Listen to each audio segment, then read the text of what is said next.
Hello guys! Kamusta kayo ngayong tag-init? Hydrated pa rin ba lahat? Grabe yung init ngayon no? Mag-chill muna kayo sa bahay at panoorin nyo muna tong video na to tungkol sa iba-ibang uri ng tropa natin tuwing summer. Una sa listahan, yung mga kaibigan nating Solar Boy. Sila yung magaya sa atin maglaro sa labas kahit napakainit na. Grabe yung balat nila, sobrang kapal. Parang walang talab yung init. Uy, Nid, tara, tayo basketball. Saan na naman yan? Init-init, tirik na tirik yung araw oh. Diyan lang sa may kanto oh. Ako na bahala sa pusta. Sumama ka lang.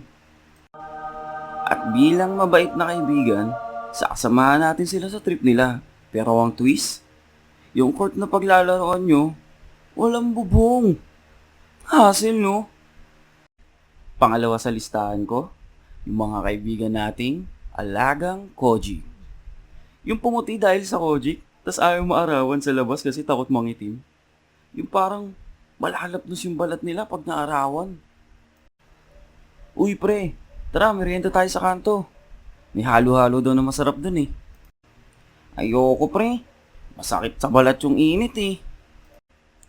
Ay bakit pre? Tara, saglit lang naman eh. Uwi agad tayo, promise. Pre, ikaw na lang. Mahirap na, baka masunog yung balat ko sa kalye. Logic na kaya yung sabon ko. Pero, kahit anong gawin nilang pagtatanggi, wala naman silang magagawa kung ilahin natin sila sa initan. Sunod ay yung mga tropa nating drawing. Eto sure ako na meron kayong tropang ganito.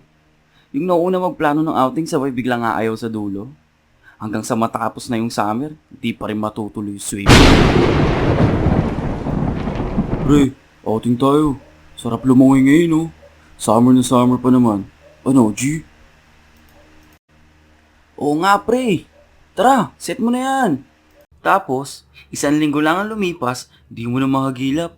Isisin na nga lang niya yung mga message dun sa ginawa niyang GC. Gara eh no? Sumunod naman, yung tropa nating mahilig sa outfit check. Sila yung mga taong tis ganda at tis gwapo. Kahit naka-jacket o long sleeve sa initan, palag-palag sila kahit namumutok na sa pawis yung mga singit nila. Basta, makapagpa-cute lang kay crush. Siyempre, ang huli sa listahan ko, yung mga tropa nating delivery rider. Shoutout sa inyo mga kuya. Kasi kahit anong init sa daan, kinakaya nyo para lang ma-deliver yung dapat nyong i-deliver. Diba? Wala silang pinipiling oras o panahon. Basta makatulong lang sa pamilya nila. So guys, meron ba kayong mga kaibigan or kakilalang ganyan? Ilan lang yan sa mga uri ng kaibigan natin tuwing summer. Siyempre, sure din ako meron kayong kaibigan dyan na kapag summer, ibang trip ang ginagawa para lang maibsa ng init. Kaya comment down below kung anong uri ng kaibigan meron kayo every summer at gawin nating katatawanan dito sa channel natin. Stay hydrated guys!